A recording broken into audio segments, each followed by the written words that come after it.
croeso Bae Colwyn i uwch gyngrair Cymru am y tro cynta yn ei hanes. Downs, allan i'r asgell, mae Rushton canfod Downs eto. Ac i ddeud y gwir, mae o'n mynd lawr, mae'n honni bod na gyffyrddiad i bod, a dy'r dyfarnwr yn mynd i gytuno fo chwaraewyr Bae Colwyn. Swn i'n gofyn y cwestiwn, just gan bod yr ergyd wedi cael ei chymryd, a bod i oddi ar y targed, mae dal yn gallu bod yn drosedd, oedd o'n hwyr ac yn ffodus yma na swn i'n dweud. Cyril. O, unwaith eto camgymeriad. Na, mae'n gyfle fan hyn. Clark, mae eisiau gadw i ben. Clark, mae o'n cadw i ben hyd yn hyn. Smith yn ei chael i ry hawdd, fyddech chi'n deud, i arbed honna.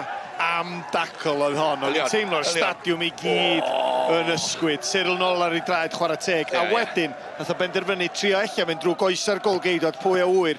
Williams, cry, penderfynol. Da! A mae Thomas yn agor y sgorio i'r ymwelwyr. A da ni di weld o yn sgorio o bellter. Da ni di weld o'n sgorio'n glyfar.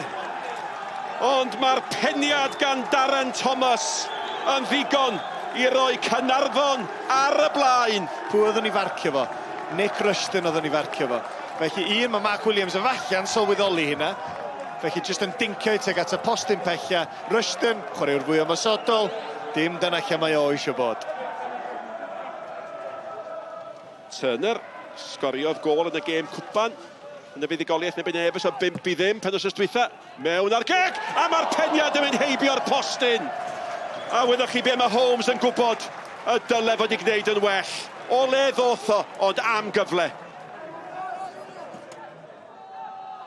Bradley. Thomas di symud i le. Bradley di dal i redeg. Pwysio i flaen, o di goset.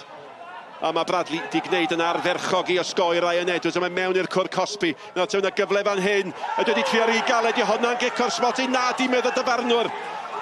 A mae Clark di aros lawr. O, mae hwnna'n penalty. Camgymeriad mawr gan y dyfarnwr yma yna.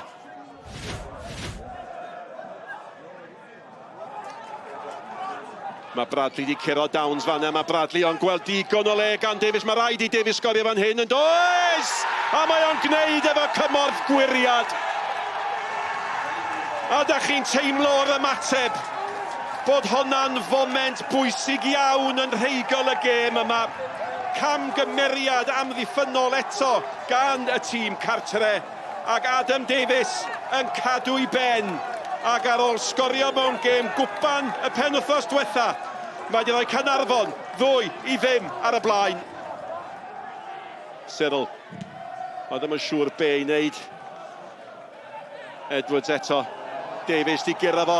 Nid yma tro cyntaf fel hyn. Mae Caernarfon yn sgorio. Nawr te mae'r bel at Clark. Clark! Campus! Ond unwaith eto, mae rhaid i chi ddeud Bae Colwyn yn creu i problemau i hun. Davies yn gry, yn bwerus, off a fo, wastad yn codi ben yn meddwl, lle mae am harna ni? Dyma lle oedd ar ben i hun bach, cadw i ben, nath o'n brysio, na oedd gwybod yn union lle oedd am fynd. Reit i'r gornel, mae o'n drosodd. Efo'r tîm gore, mae Caernarfon yn mynd i fod yn fygythiad, ac mae gyda nhw gymaint o brofiad, a mae'r profiad yna wedi codi i'r wyneb yn y gêm yma. Clark. Davies yn y canol. Clark. Rob Hughes! O, mae wedi gyda dda! Ac mae Davies yn mynd i fanteisio.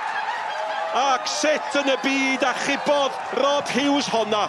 Fe nath o, fe greodd o. A mae Davies di sgorio eto. Ac mae'n datblygu'n chwalfa. Bae Colwyn dim. Caernarfon 4. A grandwch ar hyn. Mae yna 1,411 yma. A dyna godi calon ar drothwy tymor newydd. Richard, llongyfarchiadau, tymor newydd ac am ffordd i ddechrau'r tymor. Ia, ffantastig. Mae credit gyd gorau mynd i'r ogia, gyda ni game plan yn dod yma.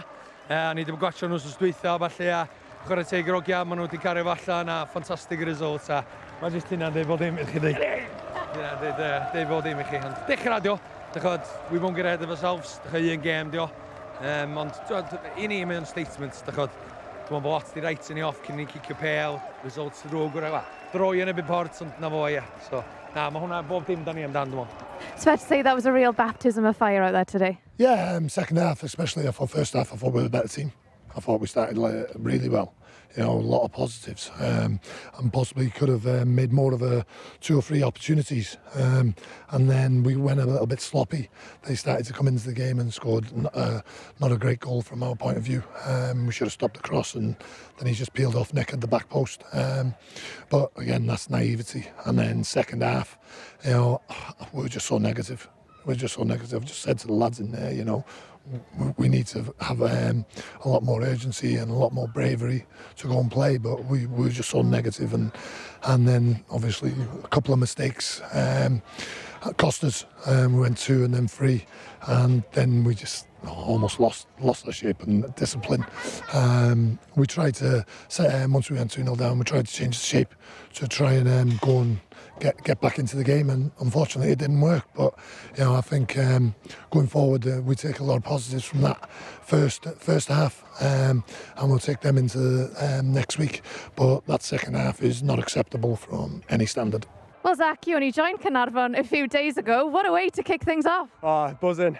That's the way we want to start, you know. 4-5, was it 4-0? 4-0 win? 4-0. 4-0, yeah. Just buzzing, and doing it in front of the fans on the first game, you know, it couldn't be better. Just to remind you, you got the 3rd goal. Talk us through the goal, if you can even remember it. Well, I just remember Adam running through, and I thought, I'll stay with him in case he passes it, and luckily he did. And I'd already had a couple of chances in the game, and I thought, I've got to bury this one, and luckily it went in.